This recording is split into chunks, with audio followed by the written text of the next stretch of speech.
in standard form, what is that? Ax plus by is c. Right, ax plus by is equal to c. So that's what the final answer needs to look like, okay?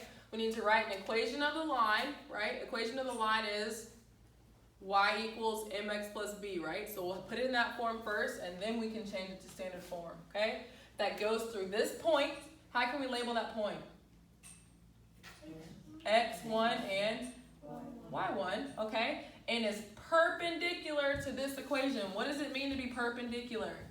Different sides.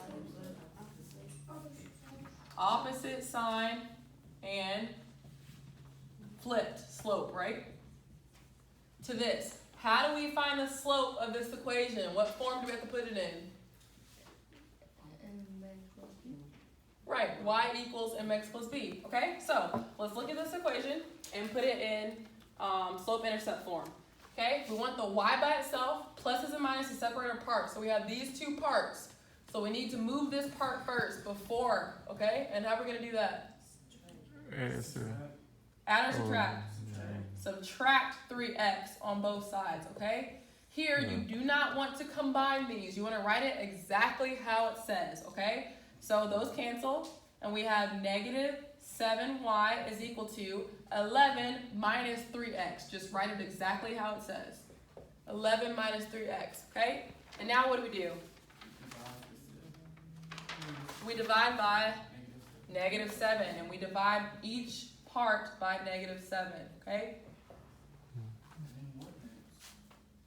Okay, so that's going to cancel out, and we have y is equal to negative 11 over 7, right? Is this going to be a positive or a negative? Positive 3 over 7x. So what is our slope here? 3 over 7. Right, your slope is always connected to what letter? X, okay? So your slope is positive 3 over 7. Always take the sign. So m is equal to 3 over 7. But we want it to be perpendicular, right? So our new m is going to be what? 7 over negative 7. Negative, change the sign, and flip. So this is what we're going to be plugging in to the equation, okay? So we have a point, and we have a slope. So what equation are we using? Point slope, right. So y minus y1 equals m x minus x1, and we're plugging in for x1 and y1 in our m, okay? So we have y minus negative 3 is equal to our new m, which is negative 7 over 3, x minus 2, okay? What happens with this? Changes to a positive, right? And then how do we get rid of parentheses? Distribute, and we always take the sign. So we're taking negative 7 over 3 and distributing to both of them, okay? So in that first slot, we're gonna have negative 7 over 3x, right? We already have a minus 2, so I'm gonna write minus 2, and then I'm gonna multiply it by that negative 7 over 3, okay? When you get to this point, if you don't trust yourself, you can take this whole thing, including the sign, and plug it into your calculator, right? Or you can just multiply by negative 2, and that's going to give you a positive 14 over 3, right? Or you can plug it in your calc, either way.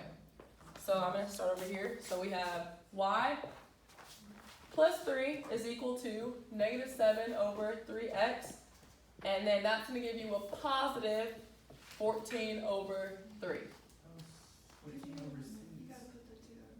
What happened? So you just put the 2 over 1, so just be like. Multiply straight across on top, straight across on bottom. Yep, so if you wanted to, you could change it to a fraction. And whenever you have a fraction times a fraction, straight across on top, straight across on bottom. That's where I get the 14 over 3 from. Okay, what's the last step? I thought you supposed to subtract. Yep, we need to subtract the 3 on both sides, right? So that's going to give us y is equal to negative 7 over 3x.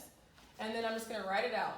Plus 14 over 3 minus 3, right? I need to combine these, right? So you can take the sign, you can plug this straight into your calculator if you wanted to and get the answer. Or we can change this to a fraction, which is what? 3 over 1. We have to have common denominators. So we have to multiply the top and bottom by 3. So this is going to become a 9. So 14 minus 9 is 5, right? So we have 5 over 3. I would just suggest if you aren't the greatest at doing it, I would just plug it in. Makes sense? And you can plug it in exactly like this into your calculator and it will tell you 5 over 3, okay? So you have y is equal to negative 7 over 3, x plus 5 over 3, okay? Now, that is just in slope-intercept form. We want to write it in standard form, right?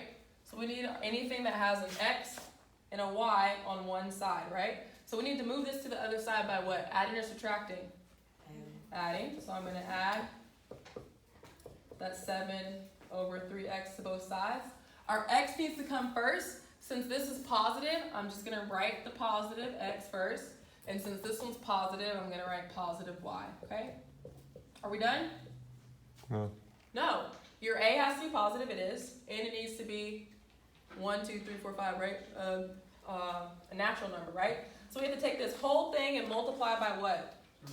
3. Okay? We multiply all of our parts by 3. When we multiply this by 3, we're left with 7x, and then plus 3y. 3y. We're multiplying everything by 3, and this is going to give us 15 over 3. We're multiplying everything by 3. Right.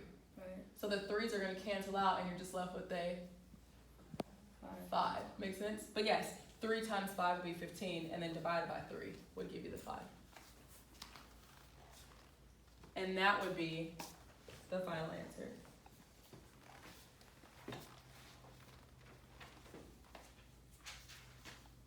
Huh.